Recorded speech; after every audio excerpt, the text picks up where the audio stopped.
Magandang umaga, Congresswoman. Si Joel Siweng po ito. Good morning po.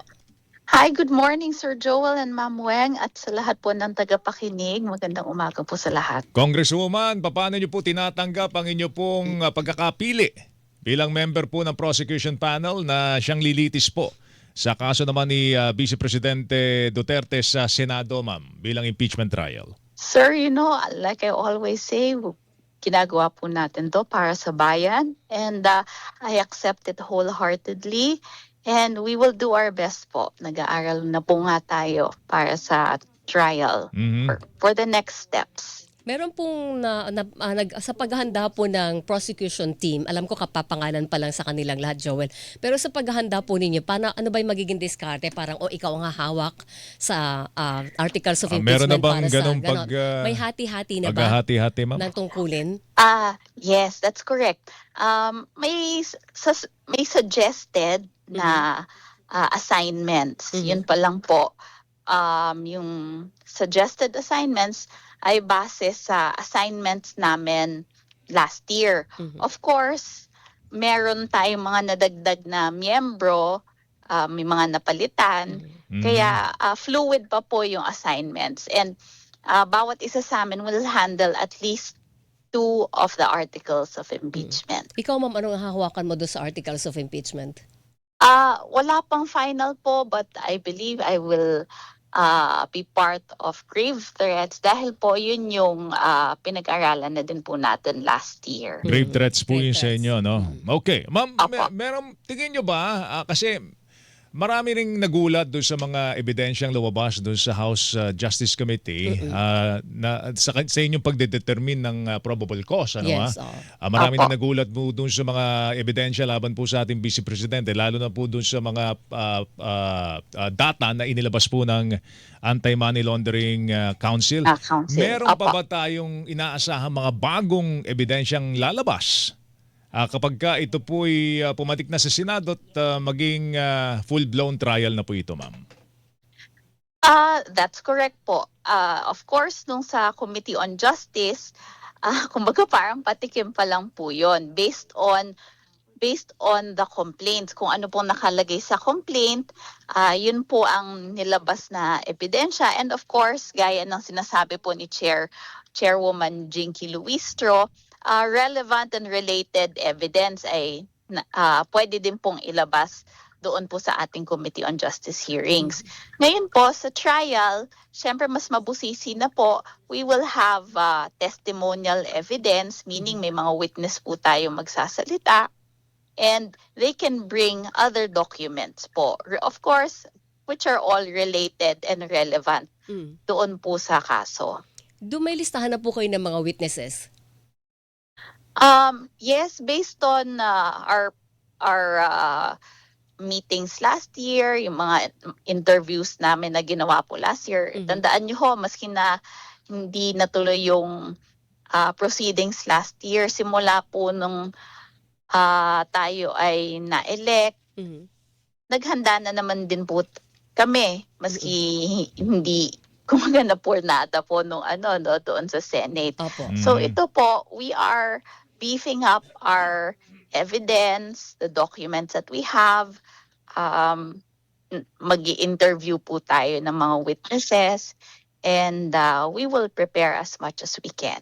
Okay. Sabi po ng abogado ni isa sa mga abogado ni Vice Attorney President Sara Michael Poa. Yung mga ang questionable yung mga lumabas na mga ebidensya doon sa House Hindi daw Justice naka-attach Committee yun, hearing. ma'am? Sa Hindi raw po impeachment? attached, kundi nakuha ito out of subpoena na persa na yung mga paglalabas ng dokumento. Nalabas naman daw po dapat sa hearing na ng Justice Committee. Dapat daw po yun ay ginawa sa trial mismo. Okay, gaya po ng sinabi ko kanina, and ito po yung paulit-ulit na binanggit ni Chairwoman Jinky noong nag-sponsorship speech siya. Pwede po maglabas ng related or relevant evidence sa Committee on Justice hearings. Nakalagay po yan sa ating House Rules on Impeachment. Kaya po, yung iba, maybe nabanggit lang, may mention lang sa complaint, pwede din pwede na din pong ilabas yon. So yung mga nailabas naman po during the Committee on Justice meetings, these are all relevant or related evidence. Okay. Sa House Prosecution Panel, 11 po kayo. Pero Yes. doon sa ilang mga impeachment na witness na natin, Weng, merong mga kinukuha doon mga private prosecutors, Meron, di ba? kukuha Ma'am, po. meron ba kayong ganong klase ng plano? Kumuha ng private prosecutors para isama po sa inyong grupo? Yes, opo. Hindi naman po pinagbabawal ang pagkuha ng private prosecutors, and private prosecutors will help us in research, will help us in the preparation, and they will also help us during trial. So pwede po silang mag-participate, for example, in the presentation of evidence, direct cross, ganun po. Kailan niyo po Pinapayagan sila mag-participate. Sorry, ma'am. Kailan niyo po maita-transfer sa Senado, maiakit sa Senado yung articles of impeachment? Kasi parang kahapon dapat iniintay yun, di ba, Congresswoman, pero hindi nangyari. Opo. Hindi ko po sure, pero ang tingin ko po ngayon, I believe na nagsalita po si Sec. Gen Garafil kahapon na inaayos lang po nila dahil numerous po, voluminous ang records na ipapadala sa Senado. Okay, ito ang hinaharap ninyo, ma'am. 13 senators ang bahagi na ngayon ng Majority. at sabi nga na That's iba, correct. iba na yung komposisyon ng Senado Composition, ngayon. yes. Ano ang sabi nila, ito daw ay indikasyon na magiging boto sa impeachment ni Vice President Sara Duterte kapag napunta sa trial ito. Anong palagay niyo doon? Ma'am, alam nyo, umaasa pa rin ako na makikinig ang ating mga senators sa taong bayan. Pag nakita po nilang ebidensya, umaasa ako na they will be swayed by the evidence at hindi nila iisipin ang kanilang political interests lang, lalo na sa 2028. Grabe po yung ebidensyang nakita natin, and a lot of our constituents, a lot of the Filipinos were maybe shocked, to say the least, or dismayed with what they saw sa House Committee on Justice hearings. So pag nailabas po ang ebidensya sa trial, siguro naman mapapag-isip-isip sila kung boboto sila based on their personal political interest lamang po at hindi po dahil sa ebidensyang nakita nila. Tanong ko na rin po sa inyo kasi meron pong ilang mga pangamba dahil nga doon sa nangyaring palitan po ng liderato po ng Senado. Ma'am, ang tingin ho nila, this has something to do with the impeachment. Tingin nyo ba may kinalaman nga sa impeachment yung pagpapalit po ng liderato po ng Senado at yung timing po ay parang suspect, no? Doon po sa... That's correct.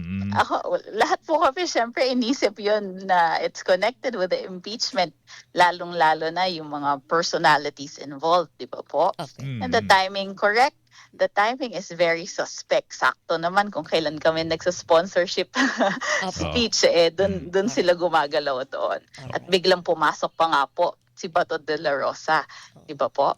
So, after many months in hiding and not attending sessions, even if he's, pinapasweldo ng taong bayan, biglang sumulpot siya kung kailan po kailangan nila ng boto.